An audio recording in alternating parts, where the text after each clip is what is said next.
السلام عليكم ورحمة الله وبركاته. إن الحمد لله نحمده ونستعينه ونستغفره ونعوذ بالله من شرور أنفسنا ومن سيئات أعمالنا. من يهده الله فهو مهتد ومن يضلل الله فلا نجد له وليا مرشدا. أشهد أن لا إله إلا الله وأشهد أن محمدا عبده ورسوله. اللهم صل وسلم وبارك وكرم وعلى سيدنا وشفيعنا وحبيبنا محمد صلى الله عليه وسلم وعلى آله وأصحابه ومن تبعهم بإحسان إلى يوم الدين. Inni dzahibun ila rabbi syayahdin, amma ba'd. Wa ya hadirun rahimakumullah. Gusti Allah dawuh datang Al-Qur'an, bismillahirrahmanirrahim, sunnatullahi allati min qabl wa lan tajida li sunnatillah. Allah menetapkan satu hukum yang sudah berlaku dari dulu sampai sekarang. Walan tajida li sunnatillah, dan tidak akan pernah berubah hukumnya Allah. Allah menciptakan segala sesuatu, menentukan kadarnya, lalu menetapkan hukumnya. Siang dan malam, perputaran matahari tetap kadarnya sekian, hukumnya sekian. Peredaran galaksi, tata surya, rotasi, evolusi, semuanya tetap dan tidak akan pernah berubah kecuali kiamat. Sementara manusia itu diciptakan oleh Allah lebih agung, lebih mulia dari seluruh ciptaan di muka bumi ini, bahkan di dunia ini, di alam semesta ini. Artinya penjagaan atas hukum itu Allah lebih kuat, lebih teliti dibandingkan selain manusia. Manusia memiliki ketetapan hukum yang pasti, kadarnya ditentukan dan dipastikan hukumnya. Namun di antara seluruh manusia, di antara seluruh ciptaan Allah, manusia disebut khalifah. Khalifah itu diberi pilihan oleh Allah mengikuti hukum azali, hukum yang awal diciptakan untuk manusia, atau hukum dia memilih jalannya sendiri. Itu namanya khalifah. Bisa milih haram, bisa milih halal. Bisa memilih amanah atau bisa milih khianat. Bisa menambah iman atau bisa murtad dalam detik yang sama. Manusia bisa memilih hukum yang Allah tetapkan sejak azali, sejak awal, atau dia hidup nggak karepe dhewe. Dia hidup pilihannya sendiri, semuanya ditentukan, dipilihkan. Dia sudah menciptakan doktrin-doktrin, prinsip-prinsip hidup yang nggak bisa diubah, nggak bisa diolah, nggak mau berubah. Padahal itu belum tentu yang Allah takdirkan. Boleh. Silakan manusia memilih jalan yang ditentukan sendiri atau kembali kepada jalan yang Allah tetapkan dari awal. Karena ini ketetapan sebelum diciptakan, makanya disebut dengan kita itu kembali kepada Allah. Kembali ke jalan yang Allah kehendaki. Kebanyakan manusia kan lakune laku pinuju. Artinya apa? Kebanyakan manusia ini hidupnya, prinsipnya mengikuti otak, pikiran, rencana, ambisi, keinginan, angan-angannya, cita-citanya. Bukan ingin kembali kepada Allah, tapi ingin menuju cita-citanya. Makanya urip pinuju. Ya Allah berlepas tangan, silakan berdoa. Anda berdoa untuk kepentingan Bukan untuk kepentingan Allah, tapi untuk kepentingan menuju ambisi diri. Makanya Allah, karena takdirnya Allah ini tidak dipahami, tidak diketahui, sulit dideteksi, makanya disebut agama Islam. Berserah dirilah, nanti Allah yang menguasai dirimu, menuntun di jalannya Allah. Manusia yang hidup dengan caranya sendiri pasti akan benturan, akan terjadi ledakan, akan terjadi frustasi, akan terjadi stres. Karena memang itu jalan kamu ciptakan sendiri, bukan yang Allah bukan jalan yang Allah berikan, yang Allah tetapkan, yang disepakati alam semesta.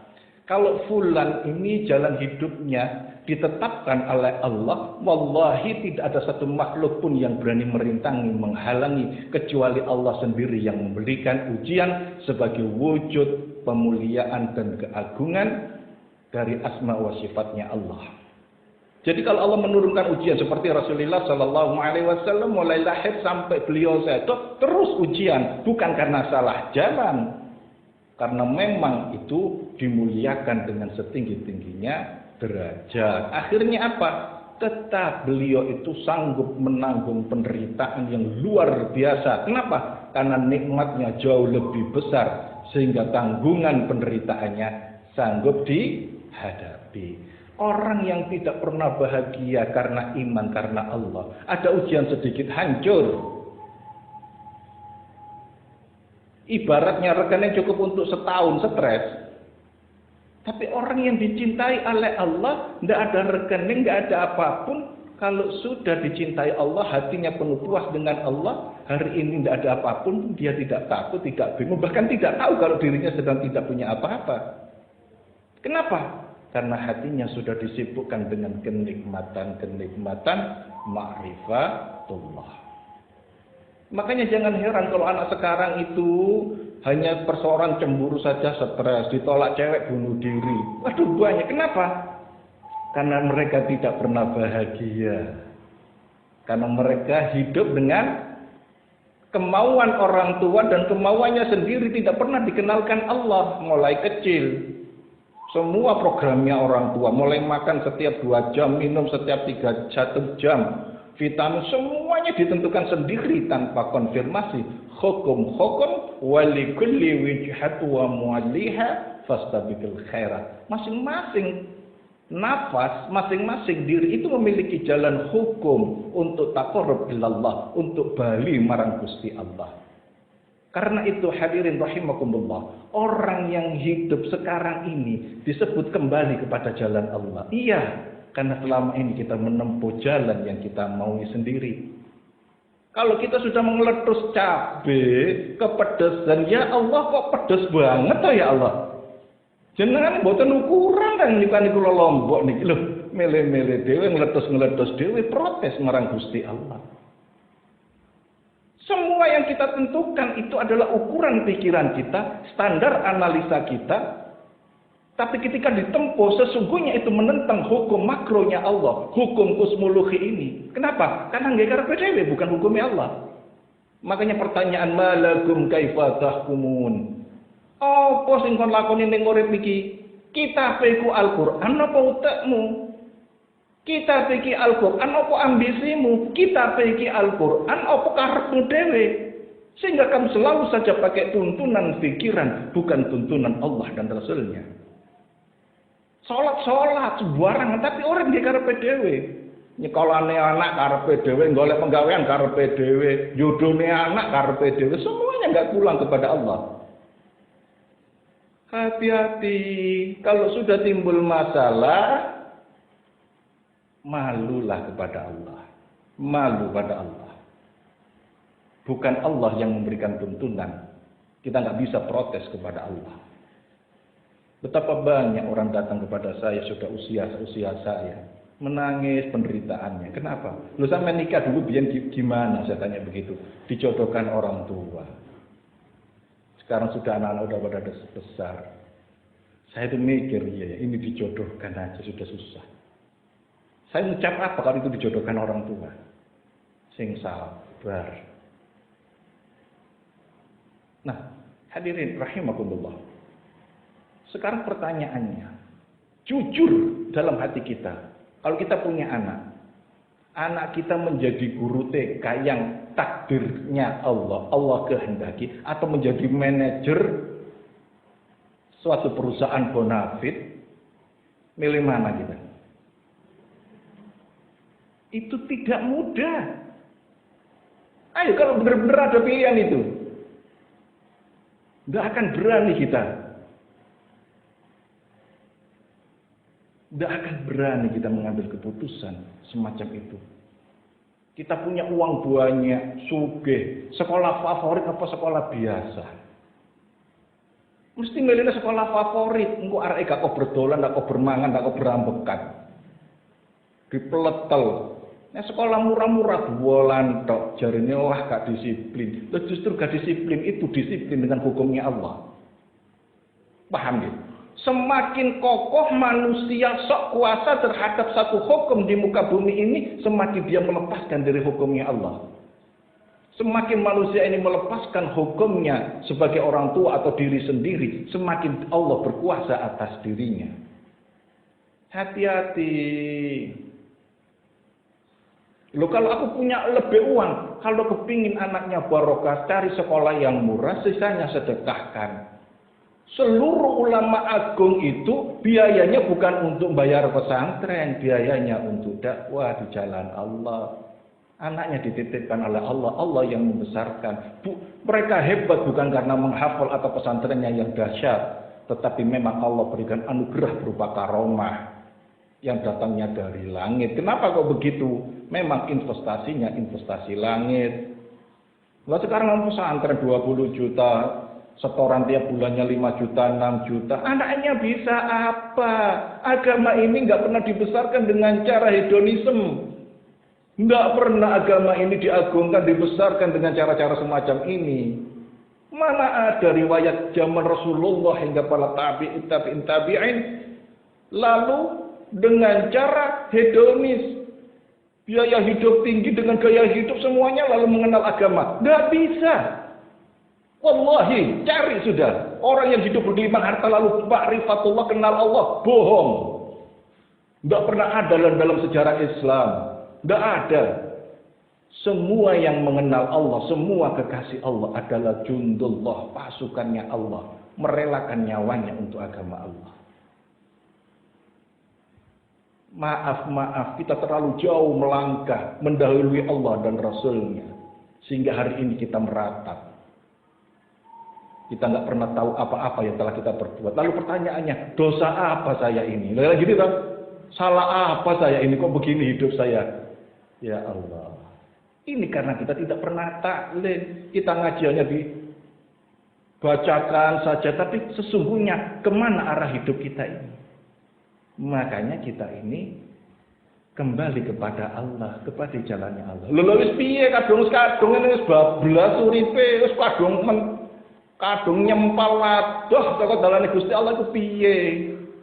Taubatan nasuhadu Gusti kula niki ngeten iki mboten keranten wani dateng panjenengan boten keranten kodo boten non sewu boten bermaksud kurang ajar kula niki Gusti. Kula niki bodho kula ngaku pun Gusti nyuwun ngapunten wangsulaken dalem kendalane panjenengan. Kula nyuwun dibimbing dengan gampang mudah dengan prinsip ampunan karena tobat hamba ya Allah. Hamba nyerah deh ya Allah, nyerah dalam nun Gusti wangsulaken dateng takdire kula malih. Nun sewu dari pola hidup yang kita maui sendiri lalu kita digeser menjadi yang dimaui Allah, kira-kira transisinya berat apa ringan? Sempalane ada apa cedek? Oleh karena itu pasti harus berjamaah, nggak mungkin tanpa berjamaah. Pasti kita kembali kepada jalan yang kita tempuh karena standarnya like and dislike. Karena standar hidup kita kan suka dan tidak suka saja. Suka dilakoni, nggak suka nggak dilakoni. Malas nggak ngelakoni, lek sergap ngelakoni. Loh, ini kan bukan beragama. Agama itu seneng susah apapun tetap lempeng, namanya istiqomah. Kasihan anak-anak turun kita. Mereka sudah melangkah bukan di tapakan-tapakan qadarullah. Bukan pada jalan yang Allah kehendaki karena kita sudah terlalu jauh berkuasa menguasai anak-anak kita. Dari awal tiap malam, ya Allah, hamba pulangkan anak, suami, istri hamba, orang tua hamba. Saya pulangkan kepadamu, saya kembalikan ya Allah. Kuasai, bimbing, dan anugerah rezeki yang engkau kehendaki ya Allah. Hamba bodoh, lemah, tidak sanggup ya Allah. Sehingga kapanpun panjenengan mundut dalam Gusti, dalam pun titit anak turun kula sedanten. Sing pun wonten, dia sing pun dereng lahir. Setiap hari dikembalikan, dipulangkan anak turunnya kepada Allah. Sehingga hatinya hanya bertaut dengan Allah secara individu, private, dan sangat istimewa. Sangat nikmat bersama Allah dengan kesendirian kita. Nun sewu. Karena itu kalau jenengan pulau panjenengan, ndak usah nemen-nemen ndak tersinggung ngambil omongan wong. Karena kita itu memang bukan siapa-siapa. We are nothing. Kita itu bukan siapa-siapa. Kita ini terlalu jauh dari jalan Allah. Kalau Allah menunjukkan eksistensi kita, kalau Allah menunjukkan derajat kita dengan ucapan dan sikap orang lain kepada kita, tompon baik sebagai wujud ampunan Allah, belajar tawadhu.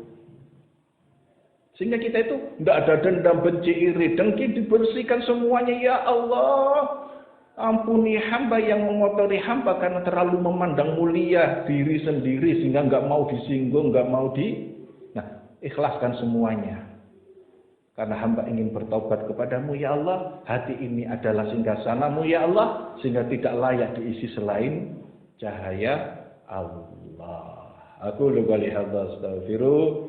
Innahu wal ghafurur rahim. Subhanakallahumma bihamdika asyhadu an la ilaha illa anta astaghfiruka wa atubu ilaik. Assalamualaikum warahmatullahi wabarakatuh.